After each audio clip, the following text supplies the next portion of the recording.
नमस्कार, मैं हूं पारुल शर्मा, कथक आर्टिस्ट, दिल्ली से।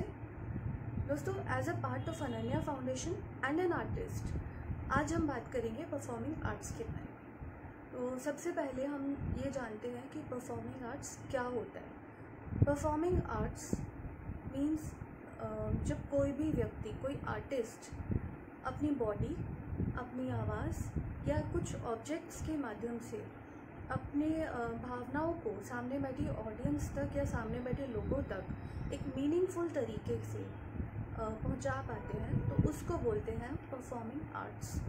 जैसे कि डांसिंग, सिंगिंग या इंस्ट्रूमेंट्स, उसको परफॉर्मिंग आर्ट्स के अंदर हम लोग काउंट करते हैं। अब नेक्स्ट क्वेश्चन लोग मुझसे पूछते हैं, जैसे पेरेंट्स काफ़ी मुझसे पूछते हैं कि अगर हम बच्चे को परफॉर्मिंग आर्ट्स में डालें, डांस सिखाएं, सिंगिंग सिखाएं, तो कितना उसमें टाइम लगेगा।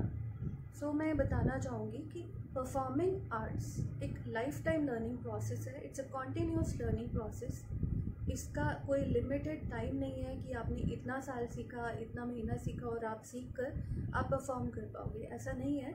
इसके लिए कॉन्टीन्यूसली लोगों को कम से कम 10-15, कई बार 20 साल, पूरी ज़िंदगी लोग सीखते हैं, तब परफॉर्म कर पाते हैं। दूसरी बात, एक परफॉर्मिंग आर्टिस्ट बनने के लिए पैशन का होना सबसे ज़्यादा इम्पॉर्टेंट है।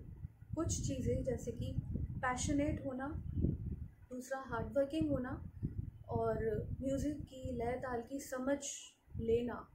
जब कोई टीचर समझा रहे हैं कि लय ताल पढ़ंत उसके बारे में बता रहे हैं, तो उसको अच्छे से ग्रैस्प करना, ये बहुत इम्पॉर्टेंट होता है परफॉर्मिंग आर्ट्स में, सिंगिंग में भी, इंस्ट्रूमेंट्स में भी, डांसिंग में भी। तो अगर किसी को परफॉर्मिंग आर्टिस्ट बनना है तो सबसे इम्पॉर्टेंट है पैशन का होना। अगर पैशनेट नहीं है तो कुछ टाइम के बाद हो सकता है वो बोरियत महसूस करने लगे एंड बीच में उसको छोड़ दे। तो आर्टिस्ट बनने का कोई सिंपल या शॉर्टकट नहीं है।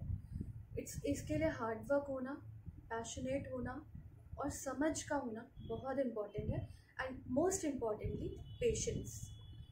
जब कोई व्यक्ति डांस सीखने के लिए आते हैं, कोई बच्चे आते हैं डांस सीखने के लिए हमारे पास, तो सबसे पहले पेरेंट्स उनके अंदर ये देखते हैं कि पैशन, मतलब उसको शौक़ है या नहीं है।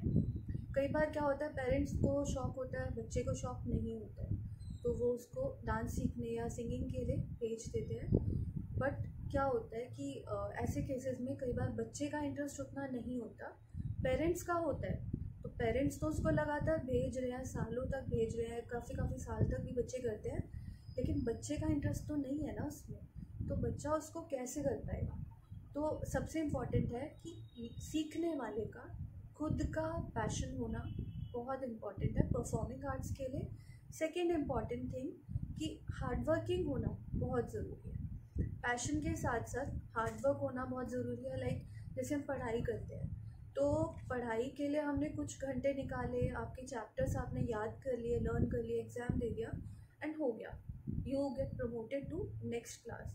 बट डांस में ऐसा नहीं होता। डांस में आपको बहुत रियाज़ करना पड़ता है, एक एक शब्द के साथ, एक एक सुर, लय, ताल, आपको उसकी समझ आना बहुत ज़रूरी होता है।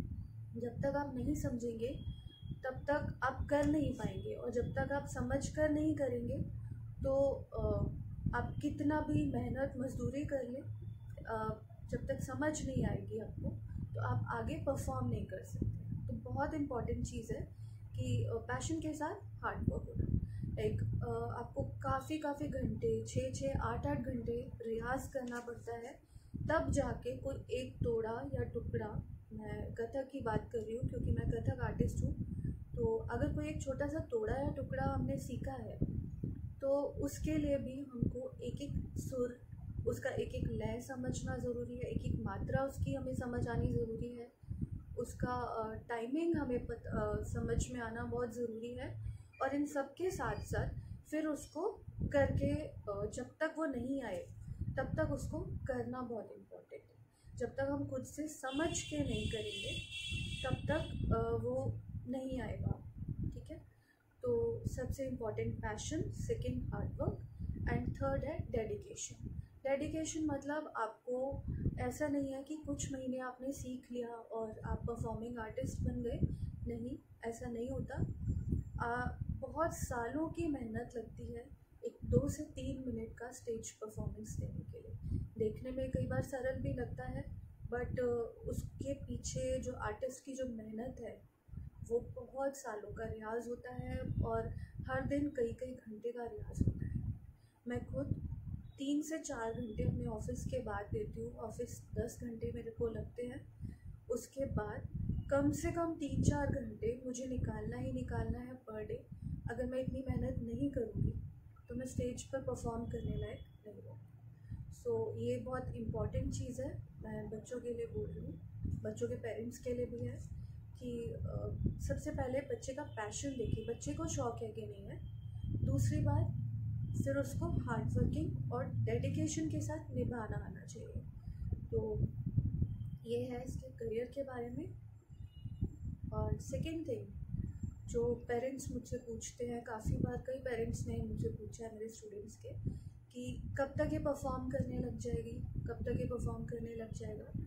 तो मैं बता दूं कि इसका कोई डेफिनेट टाइमिंग नहीं होता कि कब तक कोई परफॉर्म कर सकता है। It depends from person to person. कुछ बच्चे, कुछ लोग, कुछ सीखने वाले लर्नर्स जो हैं वो काफ़ी कम समय में काफ़ी अच्छे से ग्रास्प कर लेते हैं और कुछ लोगों को काफ़ी टाइम लग जाता है उसे सीखने के लिए, काफ़ी मेहनत करनी पड़ती है as compare to others learning with them. So it's important कि समझे, करें, बार बार रियाज़ करें, काफ़ी घंटों का रियाज़ करें हर दिन। जब तक चीज़ आपको समझ नहीं आ जाए अच्छे से, तब तक उसको प्रैक्टिस करते रहें। उसी से एक परफॉर्मिंग आर्टिस्ट बनते हैं। उसी से ये आपका डिसाइड हो सकता है कि कब तक स्टेज परफॉर्मेंस देने लायक बन सकते हैं। तो आज के लिए इतना ही। नेक्स्ट वीडियो में हम मिलेंगे कुछ और नई जानकारियों के साथ, कुछ और नई बातों के साथ। धन्यवाद।